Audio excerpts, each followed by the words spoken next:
Chairman, Mr. Secretary, why was Lieutenant Colonel Matthew Lohmeyer relieved of his command? It was a decision made by his chain of command, and typically those decisions are made based upon either having confidence or a lack of confidence. This issue is under investigation by the IG, and so I won't comment any further on that.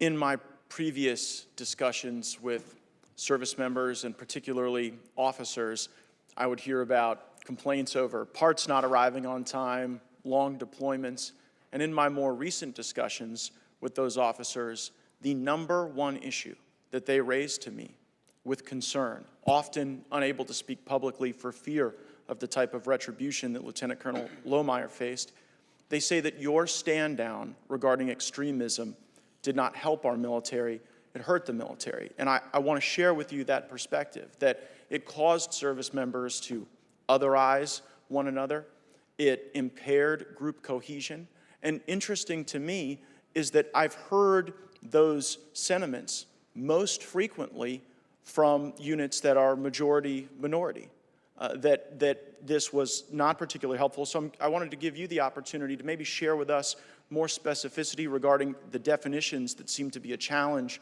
when Ms. Hartzler was asking questions. How should the Department of Defense think about critical race theory? Could I make a comment, Secretary? I'm sorry. Well, I'm very limited on my time, General Milley. Well, I just want to make a comment that the feedback I know, but I've gotten I've asked the question to Secretary Austin. I don't know what the issue of critical race theory is and what the relevance here with the department. We do not teach critical race theory. We don't embrace critical race theory, and I think that's a spurious conversation. And so we are focused on extremist behaviors, and not ideology, not people's thoughts, not people's political orientation. Behaviors is what we're focused on. And one final point, and thanks for your anecdotal input, but I would say that I have gotten 10 times that amount of input, 50 times that amount of input on the other side that have said, hey, we're glad to have had the ability to have a conversation with ourselves and with our leadership. And that's what we need to make sure again, that we remain reclaiming my a time, cohesive Mr. Secretary, it may be that you're receiving that input in the ratios you describe because it was your directive.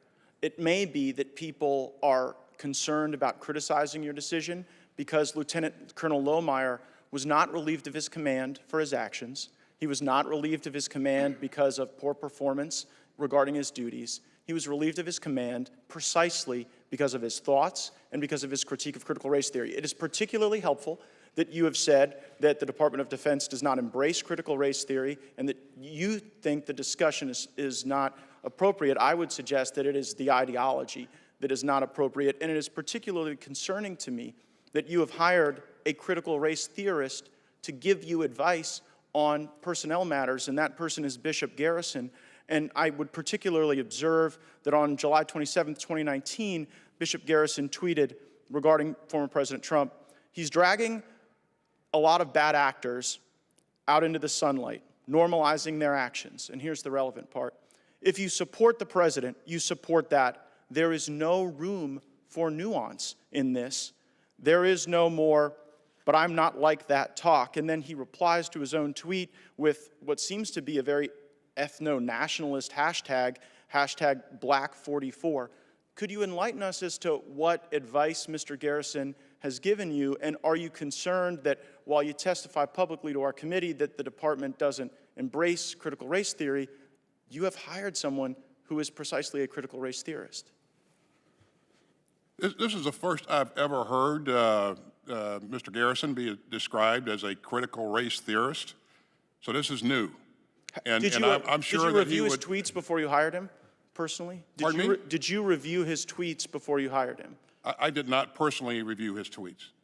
I would just ask that maybe that be helpful. Is there anything you can share in just these final seconds regarding any advice he's given you? Let me just share one other thing that you brought up, Congressman, about the input that comes to me. You know, I trust my leadership from top to bottom that they will give me fair and balanced and unvarnished input. And for you to say that people are telling me what I want to hear, I get it, but I'm smart enough to know That does happen. Yeah. You know, maybe they're telling you what you want to hear. Well, I don't know that they even know what I want Gentleman's to hear. time has expired.